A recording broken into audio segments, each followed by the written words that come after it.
그 푸코가 한국에서 이제 논의가 되고 연구가 되기 시작한 거는 1980년대죠.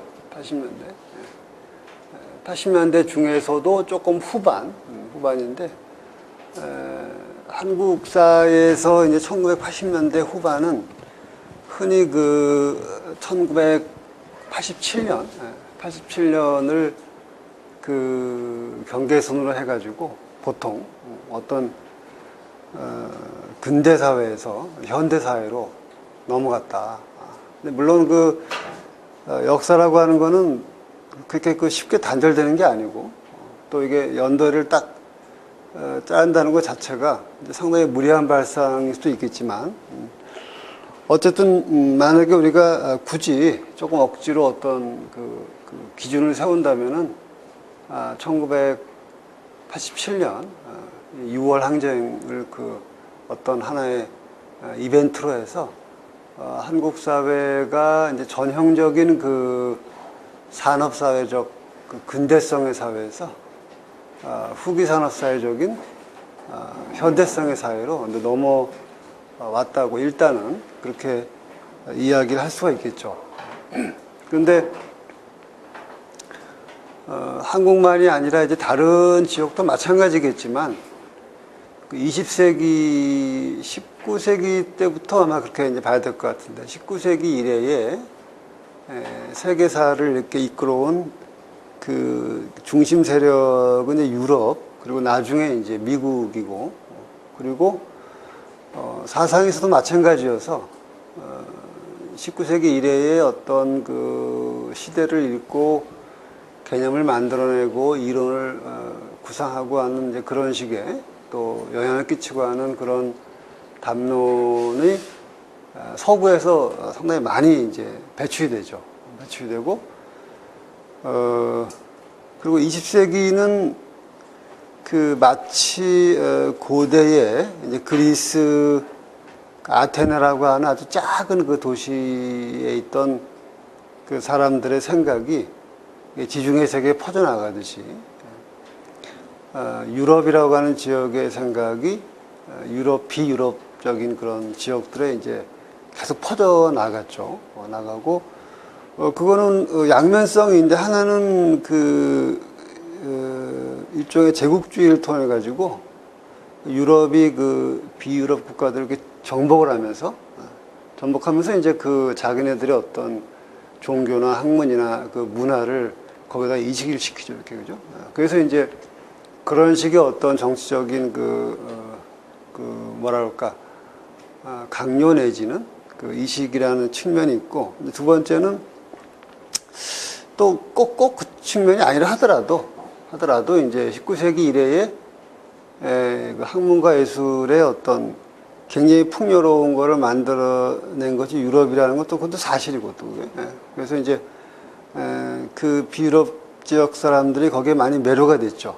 그러니까 이제 양면적이죠. 제국주의를 통한 어떤 이렇게 퍼트리는 거 플러스 이제 그 사람 자신들이 이렇게 그거를 좋아서 이렇게 받아들이는 그런 게 이제 굉장히 이렇게 복잡하게 아주 복잡하게 얽히게 되죠. 그래서 한국사도 마찬가지예요. 한국사도 이제 똑같은 그 과정을 겪었는데, 한국 같은 경우는 그 대원군의 이 폐쇄 세국 정책 같은 거라든가 여러 가지 요인을 말미암아가지고 이제 그런 흐름에 굉장히 늦게 합류를 하게 되죠. 늦게 합류하게 되고, 그 유럽적인 사고들, 유럽적인 어떤, 또 때로는 미국적인 이제 그런 어떤 그 사조들을 직접 받아들이다라기보다는 이제 일본을 통해서, 일본을 경유해서 이렇게 이제 그거를 받아들이게 되죠. 그래서 보통 우리의 그 지적인 개념들이나 많은 것들이 이제 그 일본, 우리가 지금 쓰고 있는 여기 나오는 어떤 이런 이론적인 언어의 90% 이상이 다 이게 일본 사람이 번역한 거죠. 자유, 할 거 없이 하여튼 예를 들 것도 없이 다 거의 다 개념어들은 거의 거의 뭐 일본 사람들 번역하는 거, 건축 이런 것도 그거 다 번역. 우리 원래 없던 말이에요, 전부 다. 그래서 한국의 이제 20세기의 그 사상사라고 하는 거는 한국 자체의 맥락 속에서만 이해되기는 어렵고 좋든 싫든 간에 그 서구적인 맥락과 일본적인 맥락을 같이 이렇게 엮어서 그 연루돼 가지고 이야기할 수밖에 없죠. 한국 사상사는. 그래서 그 중에서 이제 철학의 좁게 말하면 철학, 넓게 말하면 사상인데 철학 사상에다가 초점을 좀 이렇게 좁혀보면은 그 20세기 전반, 그러니까 일제시대죠. 일제시대 같은 경우는 그 맨 처음에 배운 게 이제 자유주의 사상들을 이제 배웠고, 루소라든가 뭐, 또는 미국의 주의라든가 이런 걸 배웠고, 그 다음에 등장한 게 이제 칸트 해결의 그 독일 간영론을 배웠고, 그 다음에 전쟁 이후에, 그러니까 그 6.25 사변 그 이후에는 실존주의를 많이 이제 배웠죠. 그 굉장히 그 상황이 암울하고 하니까. 그리고, 박정희가 등장해가지고 이제 이렇게 굉장히 뭐랄까, 이 개발 독재로 이렇게 들어설 적에는, 보통 그 서양의 어떤 근대성, 전형적인 그 일종의 그 모더니티 그 문명, 그거를 이제, 그러니까 내가 그 여러분만 할 때는 여러분보다 더 어렵구나. 더 어렸을 적에는 맨날 이게 입만 열면 근대화하거든, 근대화해야 한다. 이게 아니고, 입만 열면 이제 근대화만 하면 마치 인간이 다 이제 다 행복해지고, 모든 우리가 가난에서 벗어나고, 이런 분위기였죠. 그러니까 새마을 운동도 하고 막 그랬지. 개발, 뭐 이런 거, 근대화, 이런 게 이제 화두였고, 1987년이라는 그 연대는 이제 말하자면 그 군정이 종식을 고한 시대죠. 군정 시대가. 그러니까 박정희 전두환 노태우로 이어지는 그 군정의 시대가 이제 종말을 구하고 민정 이양이 이루어지던 시대죠. 그렇게 되면서 여러 가지 이제 사회적 분위기가 아주 놀라울 정도로 급변하게 돼요. 아주 그래서 나도 그렇고 아마 그 시대에 살았던 많은 사람들이 그렇으리라고 짐작하는데, 뇌리에 확 박힌 경험이 있어요.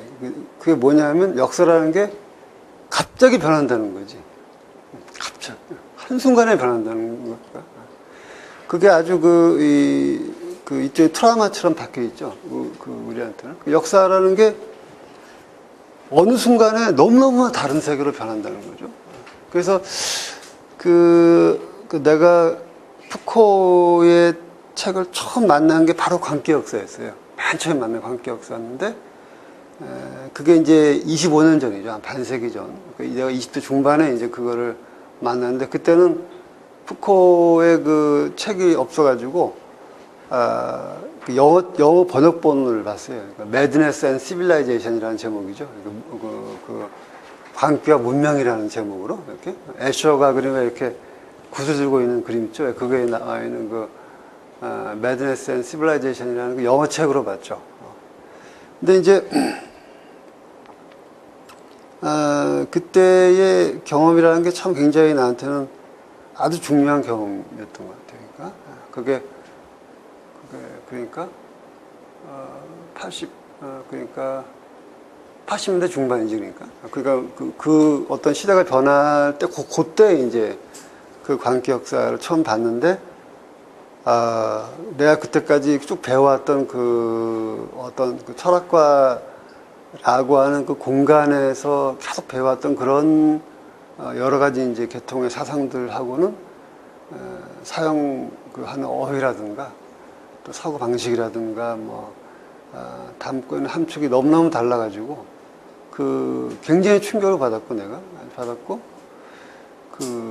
이게 글쓰기를 이렇게 할 수도 있구나. 그러니까 어떤 아카데믹한 논문 형식에 익숙해 있고, 그거를 굉장히 이렇게 뭐랄까 강박적으로 이 주입을 받았던 나한테는 이 사람의 글쓰기라는 게 너무나 참신하고 좋았고, 그리고 한 가지 또 인상 깊었던 거는 그 분과화된 방식으로 공부하던 거하고 너무 다르다는 거죠.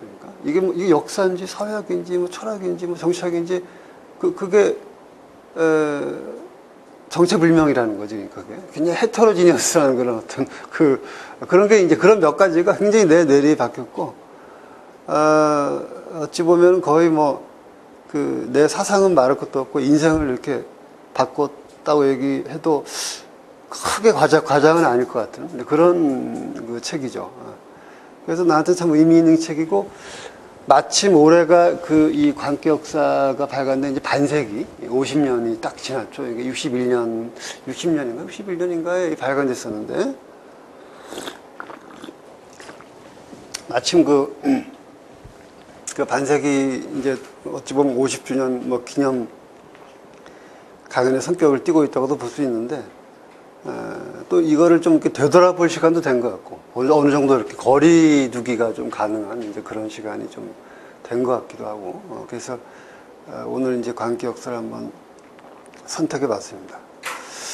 그러니까 그 시대의 그 사상적인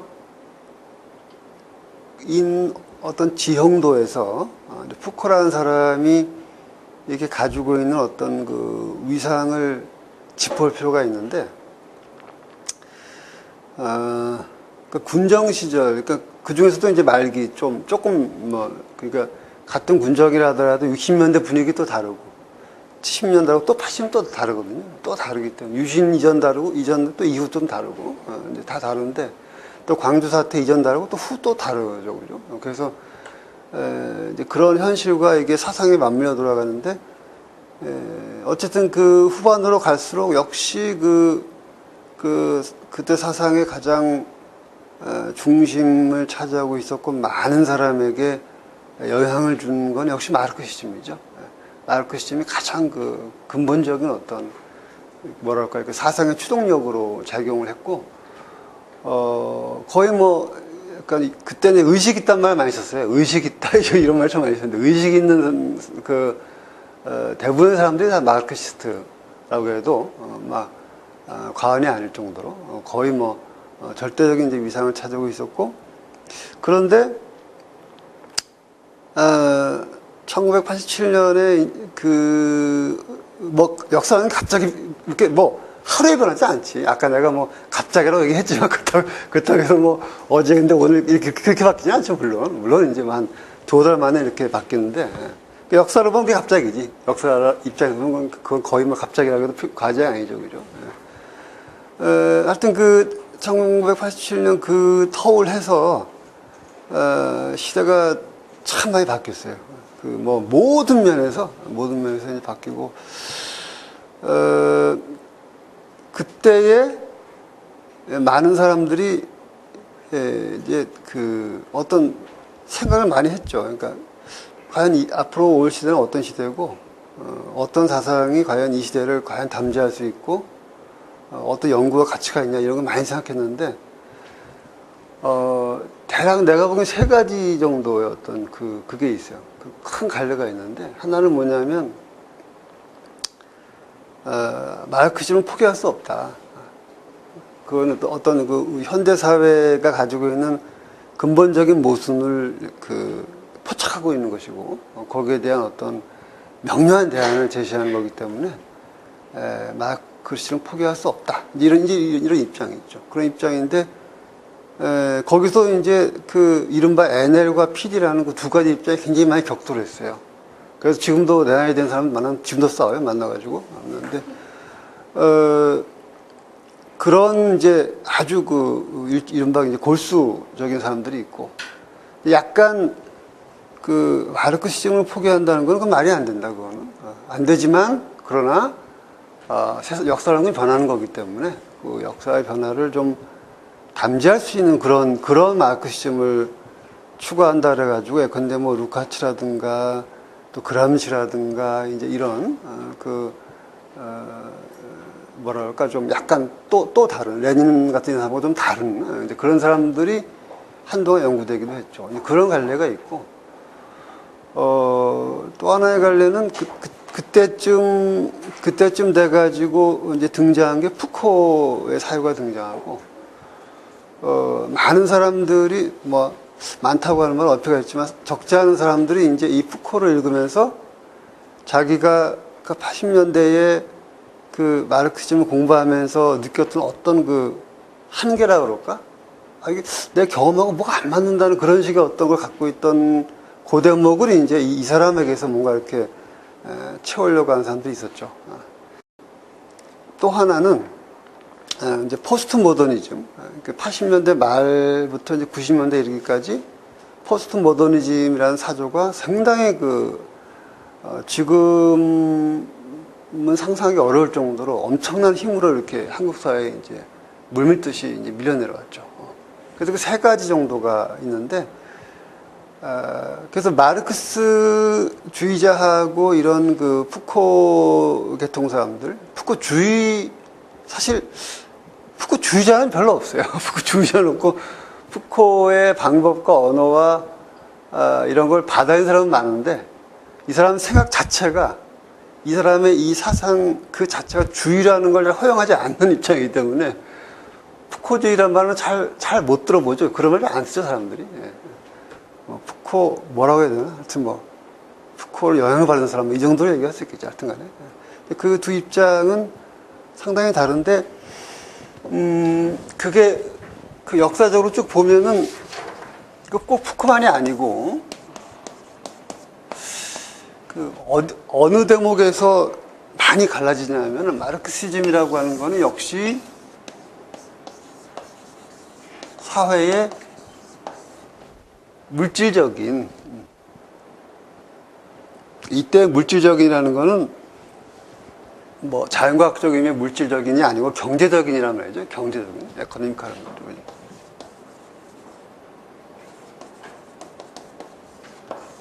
경제적인 추동력이 역사를 이끌어가는 가장 근본적인 힘이라고 보는 거죠. 그죠? 그리고 또 하나 뭡니까? 우리가 예를 들어서 어떤 사상을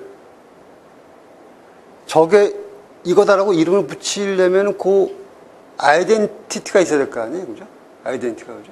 근데 사상은 바뀌잖아, 이렇게. 사상이라는 거는 계속 바뀌거든요. 바뀌고. 근데 바뀌면서도 그 이름을 쓰는 그 이유가 뭐가 있어야 될 거 아니야. 만약에 완전히 바뀌면 그 이름을 쓰면 안 되겠지. 딴 이름을 써야 되겠지, 그지? 근데 굉장히 형태가 바뀌는데도 불구하고 여전히 그걸 그 이름으로 부르는 거 뭐가 알맹이 DNA가 하나 있어요, DNA가, 그지? 그게 이제 계급투쟁이죠, 그죠? 그러니까, 아무리 막시즘이 다양하게 변주되고 이렇게 하지만 계급투쟁이 없으면 그거는 막시즘이 아니죠. 그거는. 이게 이제 가장 결정적인. 그러니까 에코노미카라는 어떤 이른바 하부구조, 서브스트럭처에 대한 주장하고, 그 다음에 이제 계급투쟁하고, 그리고 역사라고 하는 게 변증법적으로 발전한다는 거. 맞으면 분과적인 방식으로 이야기하면 이제 경제학적으로는 이제 이 경제 중심주의, 경제가 원이라는 거지, 근본적인 원이라는 거고, 정치적으로는 이 계급투쟁, 철학적으로는 이제 변증법적인 사고, 이렇게 핵심이죠, 이게, 그죠? 그러니까 딴 거 몰라도 이거는 있어야 그거 갖고 우리가 마르크시즘이라고 얘기할 수 있는 거죠, 그죠? 근데 이제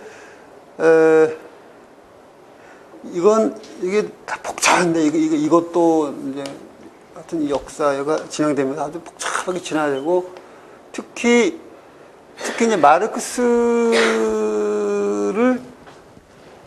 넘어선다 그럴까, 그렇게 뭐랄까, 전적으로 창성하지 않는 사람들이 가지고 있는 몇 가지 테마가 있어요. 그 테마가 뭐냐 하면, 이 에코노미카라는 거를 역사 동력의 중심에 놓냐라는 문제죠.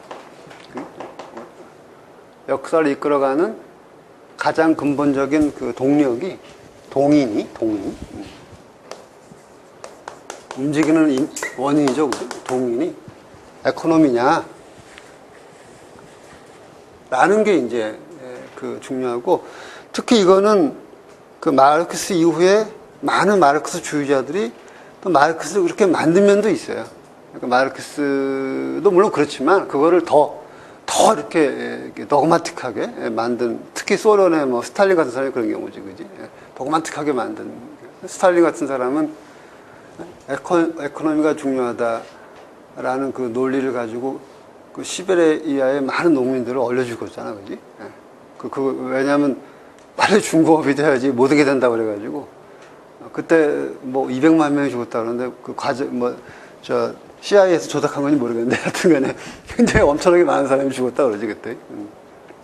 그래서 그런 거에 대한 이제 비판도 있고, 그 다음에 이거 변증법에 대한 비판, 어떤 철학적 사고, 논리, 로직에 대한, 이 로직에 대한 비판도 있고, 그 다음에 이제 계급투쟁에 대한 비판도 있고. 그러니까, 이걸 벗어나는 것도 여러 가지 굉장히 많은 아주 복잡한 취지들이 있어요, 이게. 그래서 예를 들어서 베버 같은 사람 같은 경우도 이제 그런 경우고, 베버 같은 사람도 마르크스처럼 이제 이코노미가 아니라 예컨대 뭐 관료제라든가 여러 가지 이제 다른 방식의 사회의 측면에 그 초점을 맞추는 사람도 있고, 뭐 또 마루야마 같은 사람, 마루야마 마사오, 이 사람도 일본의 제일 유명한 그 정치학자죠. 이 사람도 이제 마르크스를 상당히 인정하면서도 어떤 그 에코노미컬하지 않은 어떤 그런 것도 있고, 그다음에 뭐 베냐민 같은 사람, 이 사람은 굉장히 뭐라고 할까, 문화라고 그럴까, 하여튼 그런 방식으로 이제 포인트를 또 말씀합니다. 그러니까 이런 사람들이 사실 다 마르크스를 의식하면서 마르크스가 세컨더리하게 받거나 아니면 무시한 그런 것들을 오히려 더 이렇게 부활시킴으로써 다른 식의 생각을 하려고 했죠, 그죠? 사실 푸코도 이렇게 보면은 또 그런 연관성 속에서 볼 수가 있어요. 푸코도 물론 푸코 사상은 뭐 얘기하겠지만 굉장히 복잡하기 때문에 뭐라고 딱 칼로 자르듯이 얘기할 수 없지만 권력이라는 걸 빼고는 얘기할 수 없잖아요. 푸코는 권력을 빼고는 얘기할 수 없거든요, 기본적으로. 그러니까 이거는 이제 에코노믹이고, 이거는 이제 푸코는 어떤 권력의 포인트를 더 맞추는 거죠. 권력이.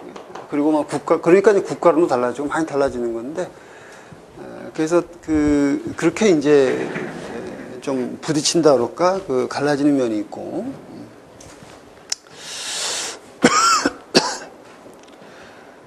그게 왜 중요하냐 하면, 이제 현실적으로, 그러니까 실천적으로 왜 중요하냐 하면, 만약에 모든 거를 이제 그 경제에 맞추고 그런 어떤 역사의 동력의 중심이 둘 적에는 자연히 뭐냐면 그 역사의 주인공, 히어로는 그 경제에 관련된 사람들이 주인공이겠지.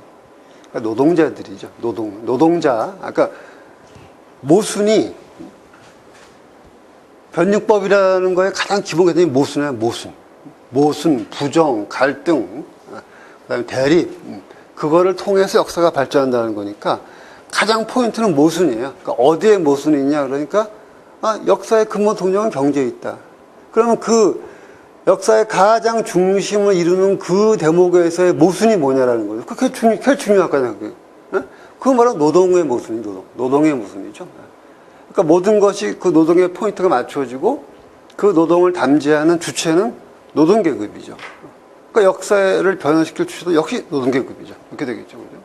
근데 푸코 같은 경우는 그렇게 안 보니까, 푸코 같은 경우는 경제를 중심으로 놓지 않고 굉장히 다원적인 방식으로 보니까 모순이라고 하는 거는 굉장히 다원화가 되지, 이렇게. 굉장히 다원화가 돼요. 꼭 고개 모순만 있는 게 아니라 뭐 남녀 간의 어떤 것들, 뭐 성차별 있는 것도 모순이 되고, 세대 간의 갈등도 모순이 되고, 뭐 지정학이라고 해서 지정학적인 모순도 되고, 이제, 그러니까 말하자면 역사의 동력과 주체와 거기에 따르는 실천 방식이 현저하게 달라지는 게 되는 거죠, 그죠? 그래서, 지난 한 20, 30년 동안에 이루어진 굉장히 많은 사상적 변화와 논쟁과 숱하게 있지만 아마 그 중에서 빼놓을 수 없는, 그리고 보기에 따라서는 가장 결정적인 거는 바로 그 마르크스적 입장과 푸코의 다원적 입장이에요. 그거야말로 지난 한 20, 30년 동안에 한국 사회를 이끌어온 아주 핵심 논쟁이라고 볼 수 있죠. 그게. 그 다음에 이제 또 한 가지 그 빼놓을 수 없는 건 이제 포스트 모더니즘과의 관계인데, 포스트 모더니즘이라는 말은 원래 건축에서 나온 말이에요. 건축에서.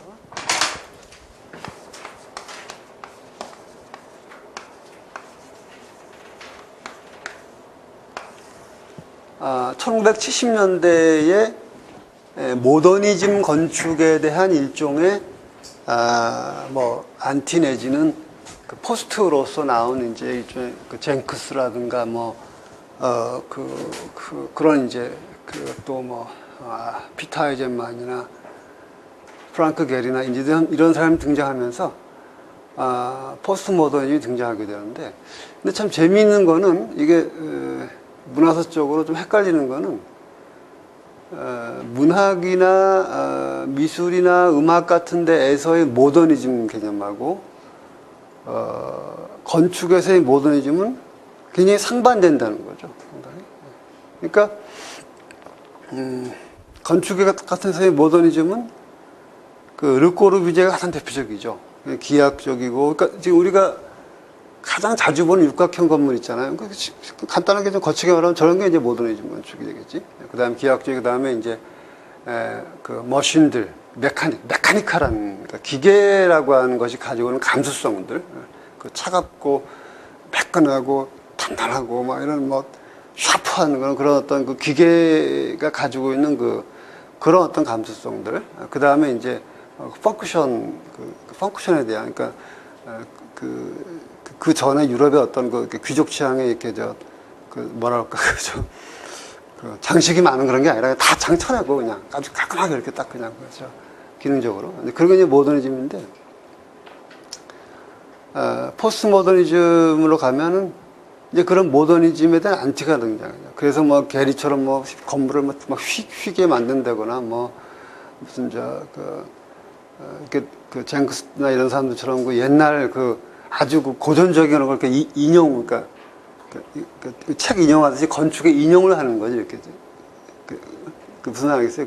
그러니까 뭐라고 해야 되나, 책이 각주 인용하듯이 옛날에 누가 한 건축을 이거 건물에 인용을 하는 거죠. 거기다 인용한다거나 뭐 그런 식으로 해가지고 포스트 모더니즘이 이루어진다. 그러니까 재미있는 건 뭐냐면 건축에서의 포스트 모더니즘은 사실은 그게 문학이나 미술에서의 모더니즘이에요. 그게. 그게 좀 헷갈리는 거죠. 그게. 그러니까 일반적인 미술과 건축은 다른 길을 가다가 건축에서 포스트 모더니즘이 나왔는데 사실은 그게 알고 보면 모더니즘인 거지. 그러니까 그게 다른 예술을 말하면 제임스 조이스라든가 뭐 자연적인 사람, 그런 사람들이지. 미술에서의 뭐 칸딘스키라든가 뭐 그런 사람. 그 다음에 음악에서 그 셴베르크 이후에 나오는 음악 같은 거. 그러니까 이제 이런 포스트 모더니즘은 기존의 어떤 그 근대적인 의미에서 인과관계라든가 또는 무슨 뭐 어떤 로지컬한 어떤 디덕션이라든가 뭐 펑크셔널한 어떤 뭐라고 해야 되나 프라그마틱한 그런 뭐 기능성이라든가 또 매스메티컬 수학적인 어떤 개선 가능성 뭐 등등등 이런 걸 이제 굉장히 거부하고 슈를레알릭한 그런 세계를 추구하게 되죠. 근데 이제 그게 건축이 그런 식으로 어떤 이니셔티브를 줌으로써 미안합니다. 내가 영어를 자꾸 많이 했습니다. 내가 요새 학교에서 하도 영어 강의를 하라고 그래가지고 하기 싫은데 영어 강의니까 나도 이게 입이 익어가지고 나도 모르게 영어를 자꾸 듣는데 버릇이 돼가지고 하여튼 뭐라 해야 되나 출발점이 돼가지고 이게 건축이 돼가지고 이제 쭉 나오는데 이 포스트 모더니즘에 대한 시어리가 만들어지게 돼요. 시어리가 만들어지게 되면서 이 니체 이후에 어떤 이런 근대성에 대한 저항했던 사람들의 여러 이론들이 포스트 모더니즘으로 이렇게 말하자면 새롭게 일종의 용어로 확립이 되죠. 근데 아까도 내가 이것도 얘기했지만 자, 요런 사람들하고 마르크스가 이렇게 하듯이 또 한편으로 이 마르크스하고 결정적으로 대비된 사람이 니체예요. 니체. 니체.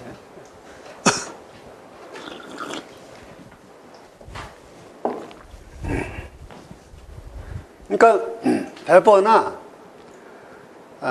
마리아 마사오나 또는 벤자민 같은 사람은 뭐 이럴 수도 있어요. 보기에 따라서는. 그건 이제 어떻게 보느냐의 문제인데, 벤자민을 어떻게 해석하냐의 문제인데, 푸코도 보기에 따라서 저런 사회과학의 맥락에서 읽을 수도 있고, 푸코도. 아니면 일로 끌고 가서 여기서 읽을 수도 있어요, 푸코도. 그게 다 혼재되어 있으니까, 이 사람들한테. 그 뭐, 밭다유라든가, 뭐, 많죠, 굉장히.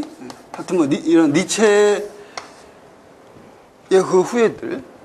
그러니까 한편에서는, 그러니까 마르크스적인 그 경제 중심주의, 꼭 그게 마르크스의 진인지는 뭐 더 복잡한 뭐 논쟁거리가 있지만, 하여튼 간에 일반적인 그 마르크시즘의 어떤 그 하부구조 중심주의에 대한 어떤 베버나 마루야마 같은 사람이 이제 그런 권력이라든가 그 사회의 다른 어떤 측면들, 시민사회라든가 또는 하브마스 같은 사람은 이제 시민사회거든요. 하브마스.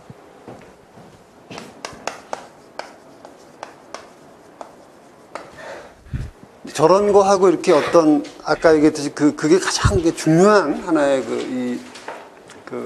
우리 사회도 마찬가지고 굉장히 중요한 하나의 이 대립각이었다면 또 하나 결정적인 대립각은 바로 니체와 마르크스의 대립각이에요. 여기에 프로이트도 많이 다르지만 늘 수가 있죠. 하여튼 간에 그냥 좀 거칠게 말하면 이게 상당히 거친 용어이긴 하지만 굉장히 근대적인 합리주의와 니체 이후의 어떤 반합리주의, irrationalism과의 어떤 대립각이죠. 이렇게.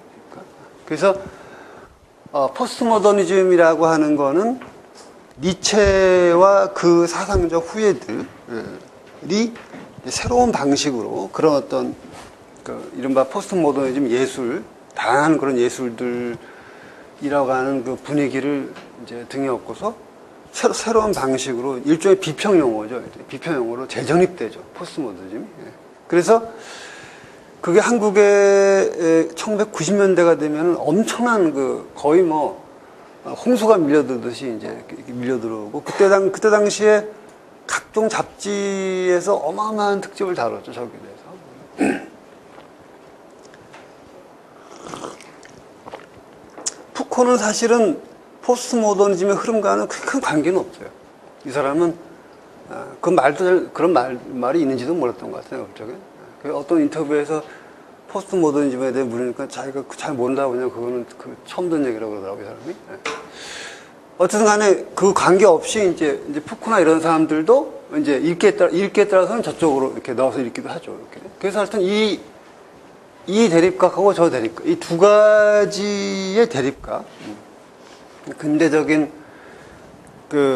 뭔가 하여튼 마르크스의 그 현실 비판에 뭐 전혀 공감하지 않지는 않지만 마르크스의 현실 비판에 전혀 공감하지 않을 수는 없죠, 사실. 그리고 마르크스 지적은 아주 본질적인 지적이니까, 그거는 인생에. 근데 이제 그럼에도 불구하고 왠지 하여튼 그 사회 방식이라든가 여러 가지가 자기의 그 체질에 안 맞던 사람들은 이제 포스트 모더니즘으로 선회하게 되죠. 그렇게. 그래서 왜냐하면 또 80년대만 하더라도 포스트 모더니즘 같은 저런 얘기 하면 막 욕을 먹었어요. 낭만주의자다, 뭐 기회주의자다, 뭐 이렇게 가지고 저 의식이 없는 놈이라고 막 이제 아주 욕을 바가지로 먹었는데 90년대가 되면 사회가 달라지거든요. 많이 확 달라지면서 이제 저런 사상들이 많은 사람들을 매료시키게 되죠. 그래서 푸코라는 사람의 핵심은 내가 보기엔 이쪽이에요. 핵심은 푸코라는 사람의 어떤 그 사유의 어떤 알맹이는 역시 마르크스의 그 에코노미칼 경제적인 그 분석에 대한 대안, 얼터너티브로서 마르야마 마사오, 막스 베버, 미셸 푸코, 또 베냐민도 그렇게 해석할 여지가 많이 있고, 베냐민 많이 하여튼 있죠. 뭐 그 외에도 뭐 하브마스도 그렇고 뭐 하여튼 프랑크푸르트 학파 넓게 얘기하면 또 그렇고 그리고 이제 이렇게 될 수 있는 면도 상당히 담고 있어요. 푸코에 살고 여러 가지 뭐 글쓰기라든가 여러 가지 면에서 또 그래서 하여튼 저렇게 이제 그 어떤 사상의 지형도라고 할까 대립각 같은 게 이렇게 특이점들이 형성이 되죠.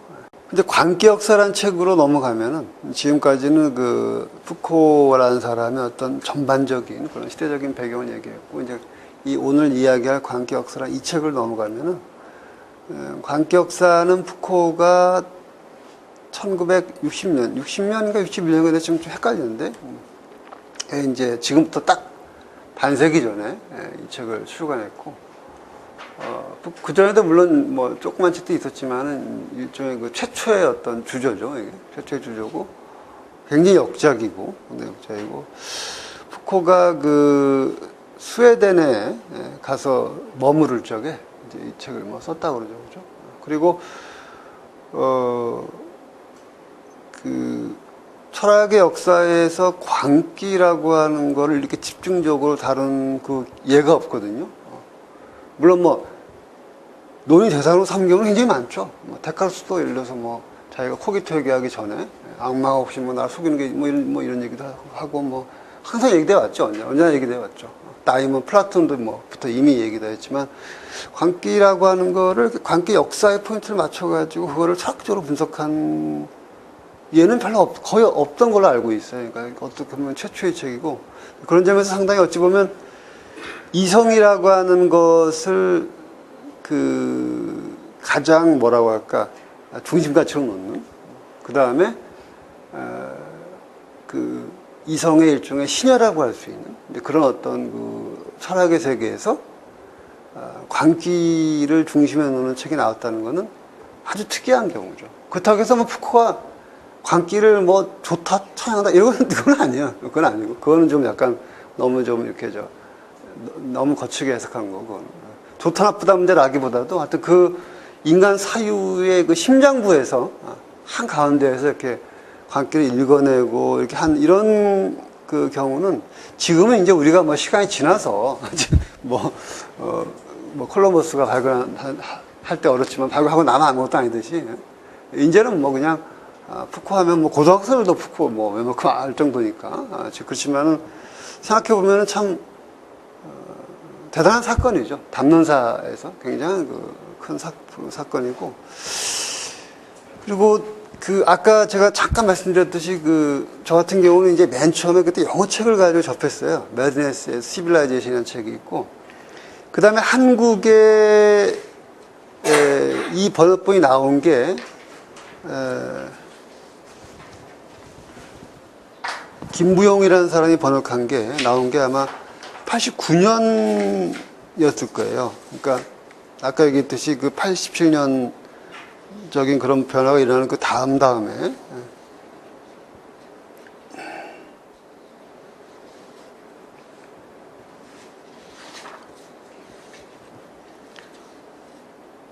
조금 더 나중이구나. 91년이구나. 1991년. 91년에 이제 80년대에도 뭐 몇 가지의 그게 나왔지만은 1991년도에 이제 이 광기 역사가 나왔는데 이거는 광기 역사라는 책이 하도 길고 복잡하니까 사람들이 불평을 많이 했어요. 그래서 푸코 자신이 이거에 그 추약본을 내요. 이 책이 추약본을 이렇게 내는데 그 추약본을 번역한 거죠. 그래서 짧지만 이제 상당히 재밌게 읽을 수 있는 책이고 이게 우리가 지금 보통 많이 보는 이 나남에 나오는 이규현 씨가 번역한 것이에요. 이거는 이게 몇 년인가? 2003년 이제 어느 정도의 그러니까 푸코가 가장 뜨겁게 이슈가 된 게 1990년대거든요. 그래서 2000년대 한 중반 정도까지. 지금은 조금 막 그때만큼 그렇게 인구 해자될 정도는 아니고 지금은. 근데 이제 약간 어느 정도의 이제 푸코 연구의 여력이 쌓인 이후에 2003년에 이 광기 역사에 완역본이 나오죠, 그죠? 뒤에 그 두 편의 그 부록이 더 담겨 있는데 그거는 번역 안 했더라고, 아쉽게도. 어쨌든 하여튼 굉장히 아주 힘들어서 번역한 좋은 그 번역본이죠. 푸코가 한국에서 이제 그렇게 들어와가지고 그 연구된 그 몇 가지 맥락을 이렇게 짚어보면 이제 요거 광기 역사가 들어오고 광기 역사를 필두로 해가지고 그 다음에 뭐 임상행의 탄생, 말과 사물, 말과 사물 저 먼저 번역됐던가 그렇기도 하고 이렇게 쭉 이제 번역이 나오고 제가 그 지시의 고고학을 번역했죠. 그게 93년인가?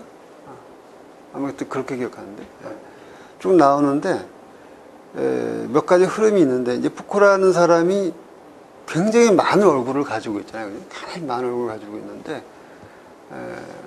맨 처음에 푸코가 연구되고 주목된 거는 권력의 문제였어요. 권력의 문제.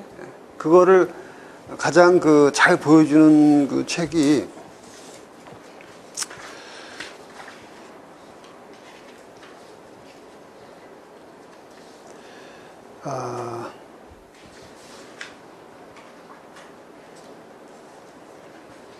그 한상진 씨의 그 미셸 푸코론, 이게 1990년에 나온 책인데 이게 말하자면 그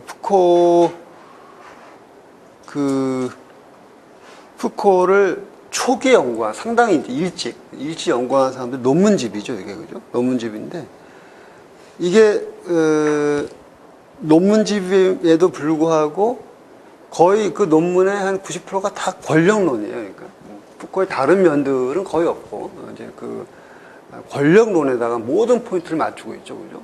그래서 여기서 우리가 알 수 있듯이 역시 푸코가 한국 사회에서 관심의 대상이 되고 연구되기 시작한 거는 역시 아까 이야기했듯이 어떤 마르크시즘을 좀 의식한, 그러니까 한상진이라는 분도 그런 분이거든요. 보통 이제 뭐랄까 그 노동자 중심보다는 약간 중산층 내지는 중간층 중심의 사고를 펼친 사람인데 그런 맥락도 여기 보일 수 있죠. 그러니까 뭔가 같은 그 마르크스의 그런 관점이 아닌 관점을 갈망하던 사람들의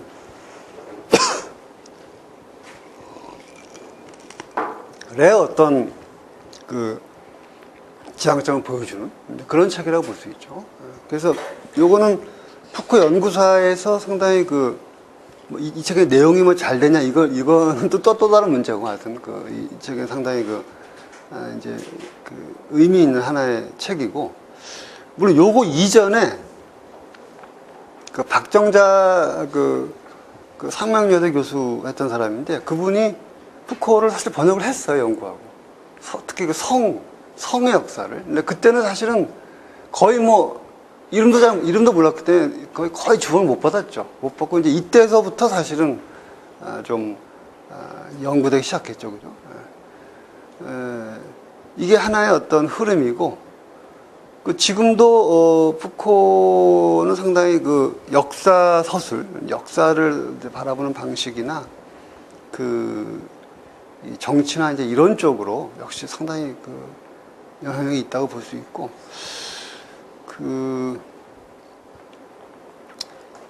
그리고 제가 이 푸코에 대한 이 책의 목록을 보면서 좀 의아한 게 있는데,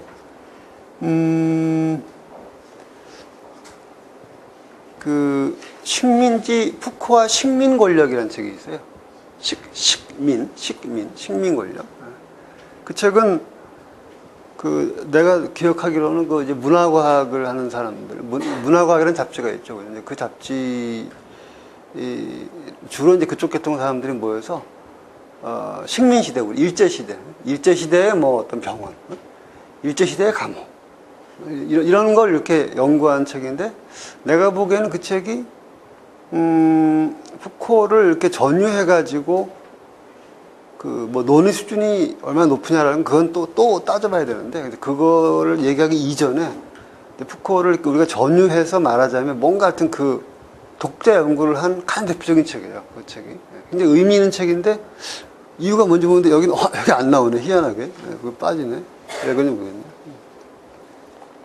하여튼 이런 계통이 이제 주로 하나가 존재하고, 그 다음에 또 푸코에 많은 관심을 가지고 연구한 또 하나의 그 흐름은 그 비평의 영역이에요. 그러니까 문학이나 그 예술을 이해하고 비평하고 분석하는데, 그 푸코를 상당히 도입해서 하는. 근데 가장 그 많이 알려진 분이 서울대학교에서 불문학 교수였잖아요. 그 양반이 그 김현이라는 분이 있죠. 지금 이제 세상을 떠나셨는데, 그분이 미셸 푸코의 문학 비평이라는 책을 내가지고, 있나? 그게 푸코가 뭐 블랑쇼에 대한 글도 있고, 그 다음에 바타웨에 대한 글도 있고, 클로스프스키, 또 카프카, 헬더린, 그런 여러 저자들에 대한 글들이 있는데, 그걸 다 모아가지고 이렇게 모아서 이제 번역을 하고, 거기에다 굉장히 긴 해제를 쓴 그 책이 있었죠. 그것도 상당히 역작이죠, 굉장히. 예. 그리고 이분은 또 시칠리아의 암소라는 책을 또 쓰기도 하고, 그래서 상당히 문학 비평의 푸코를 연구한 대표적인 분이고, 그 외에도 많은 사람들이 이제 푸코를 그런 식으로 연구를 해서 성과들을 내죠.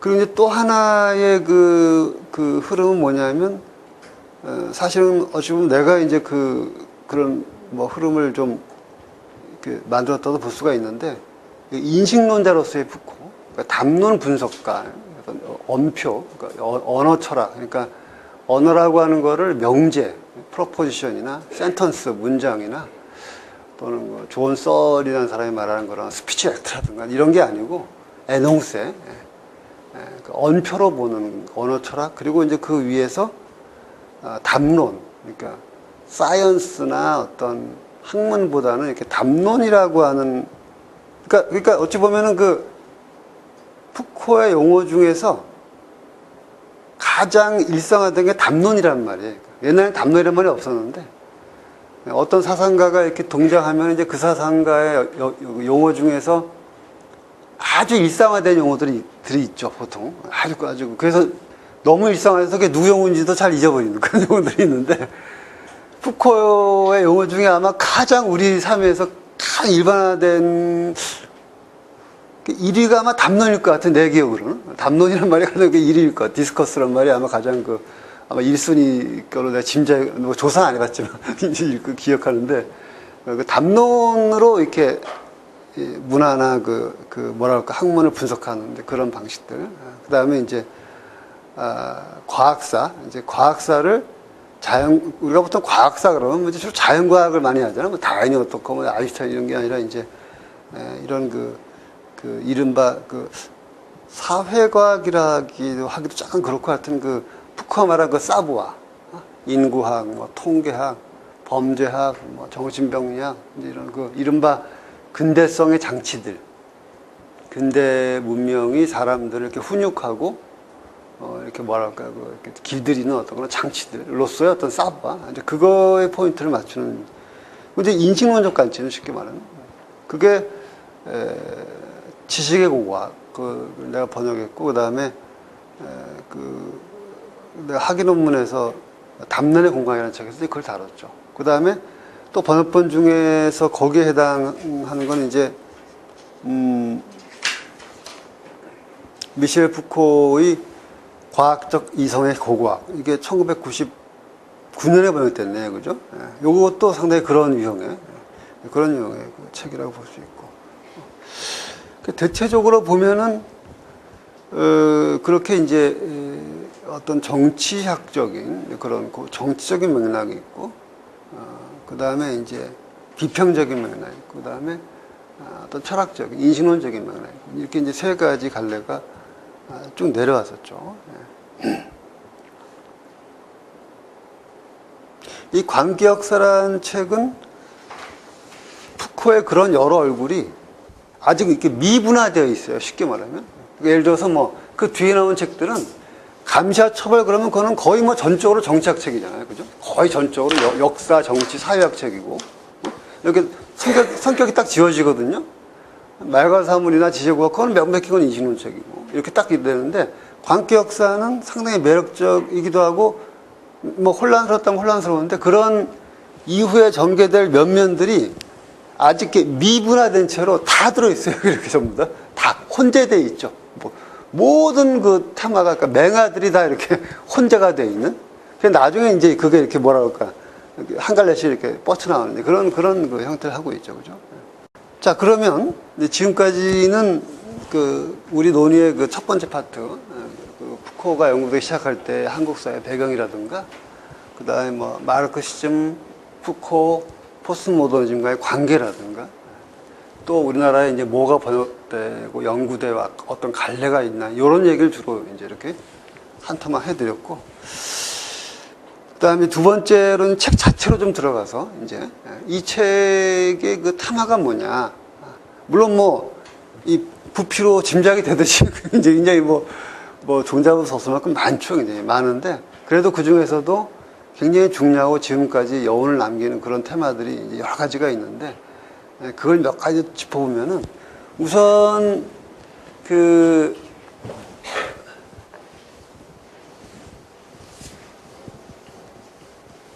가장 중심적인 것 중에 하나가 이제 타자의 문제죠. 타자의 문제.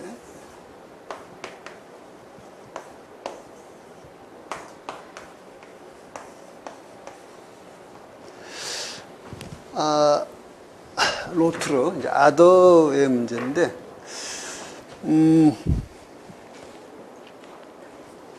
그러니까 the same and the other.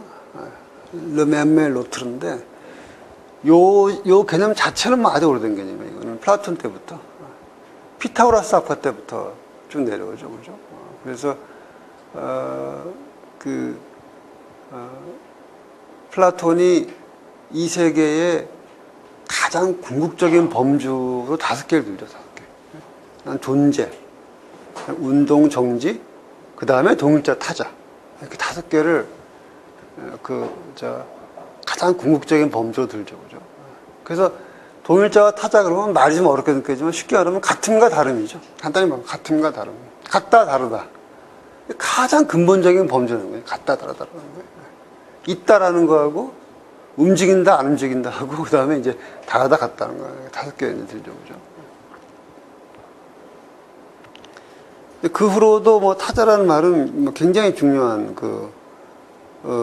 아주 중요한 화두가 쭉 되어 왔고, 철학의 역사에서 아마 저 개념에 상당히 묵직한 의미를 두는 사람이 헤겔이죠, 헤겔.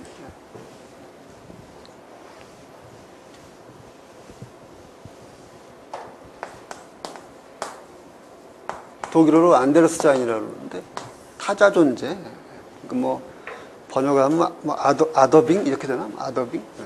어나더빙? 이렇게 되나? 그러니까, 자기와 타자 이런 문제. 그런, 정신현상에서 얘기하는 이제 그런 문제들. 그리고 또, 사르트르 같은 사람도 굉장히 또 타자 문제 상당히 깊이 있게 분석한 사람들거든. 타자의 문제라고 하는 게 특히 헤겔 이후에 상당히 철학적인 화두가 되어 왔죠. 그 전까지는 타자의 문제가 다뤄지긴 했지만 그렇게까지 예민하고 중심적인 주제가 되지는 않았어요. 그때까지는. 그 이유는 왜 그러냐 하면은 그 전까지는 인간의 이성이나 의식이나 주체성이라고 하는 거를 다분히 그냥 이렇게 추상적으로 일반화해서 봤죠. 기본적으로. 근데 칸트가 의식, 일반 그러면 그냥 모든 사람이 그냥 의식이에요. 그냥 보편적인. 근데 이제 그거를 이렇게 인간의 의식이라는, 뭐, 우리 예컨 동양식으로 얘기하면 뭐 인간이 누구나 타고날 때 성을 타고난다고 하잖아요. 그죠? 그런 식으로 이렇게 추상적으로 많이 다뤘어요. 옛날 철학자들. 근데 헤겔이 가장 이렇게 예민하게, 그러니까 나와 타자, 또 뭐, 범위 넓히면 뭐 우리 가족과 남의 가족, 뭐 우리과 남 이렇게 우리와 남이라고 하는 같다 다르다 뭐 하여튼 이런 식의 동일자와 타자라는 개념을 아주 예민하게 연구하기 시작하는 사람이 헤겔하는 사람이죠. 그게 이제 시민사회가 본격적으로 출현하는 것과도 맥을 같이 하는 거고, 다원화 사회가 출현하는 것도 이제 맥을 같이 하는 거고. 그런데 그 푸코에 오면은, 그러니까 현대 철학에서 타자 그러면 가장 먼저 떠오르는 사람이 푸코하고 레비나스죠. 레비나스는 굉장히 윤리학적인 사람.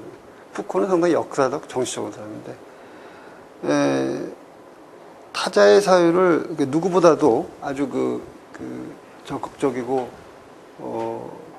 풍부하게 제시한 사람이 이제 푸코인데, 푸코가 얘기한 타자는 전통적인 철학에서 말하는 의미하고는 달리 상당히 강한 어떤 정치적인 함축이 들어가죠, 거기에는. 그러니까 어떤 함축이 들어가냐 하면,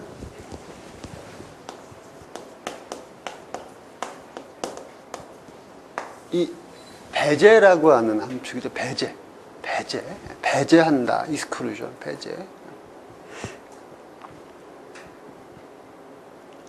그러니까 아주 거칠게 좀 정리하면은 동일자라는 거는 배제하는 존재고, 타자는 배제되는 존재죠. 배제당하는 존재죠.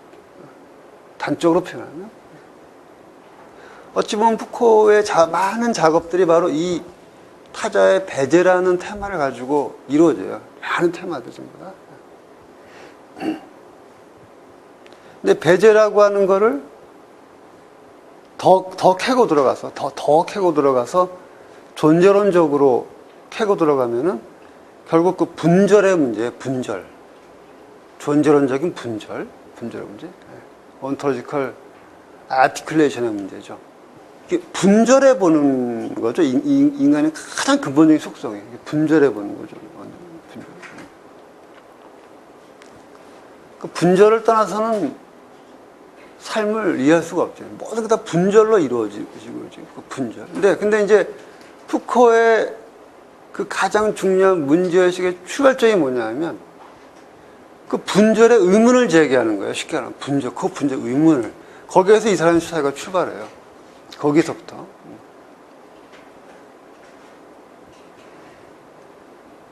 화학자들은 뭐 탄소, 마그네슘, 알루미늄을 분절하고, 근데 생물로 개통학자들은 무슨 무슨 속, 얘기하자면 무슨 무슨 그게 종인가? 과, 그 다음에 이렇게 속 얘기하잖아. 그지? 생물자들 얘기하고. 그러니까 우리가 세상을 볼 때 항상 분류를 안 하고는 볼 수가 없지, 이 사람은. 한자도 다 분류되어 있죠, 한자로. 그죠? 한자 다. 나무로 된 거는 다 나무몇변이고, 물로 된 거는 다 물수변이고, 그죠? 사람이 하는 거는 손수변이고, 이성이 연관되는 건 다 말씀변이고, 전부 다 분류. 한자가 자체가 다 분류체계죠. 그런데, 푸코가 물어보는 건 이런 거지. 그 분류체계가 정말 객관적인 것일까? 이렇게 물어보는 거예요. 푸코가 물어보는 거예요. 과연 인간이 세계를 분류하고 분절하고 분석을 하는데 그게 정말 그게 오브젝티브한 것일까? 라고 하는 그 물음이 푸코의 가장 일차적인 물음이에요. 그것이.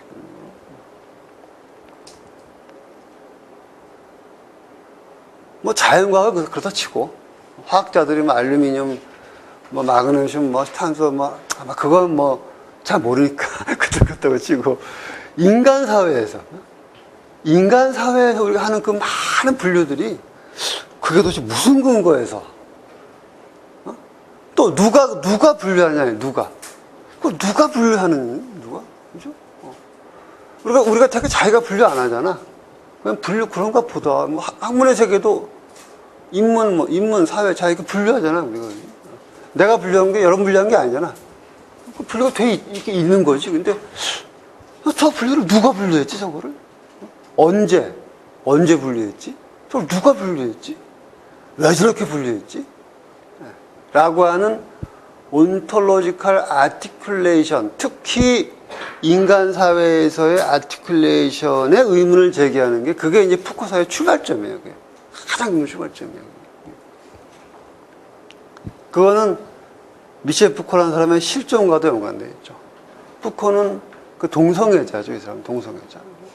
동성애자고 동성애자로서 굉장히 많은, 지금은 이제 많이 뭐 지금 뭐 미국 같아서 결혼도 하잖아, 동성애자들이. 아직 뭐 주에 따라 달라서 거기 뭐 싸우고 막 하지만 어쨌든 간에 옛날에 비하면요, 뭐 지금 크게 달라졌지만 푸코 시대만 해도 뭐 동성애자라는 거는 중세시대의 이교도라는 말과 거의 뭐, 중세시대의 이교도라는 말은 그게 무슨 말이에요? 처죽을 넘어요, 처죽을 넘어.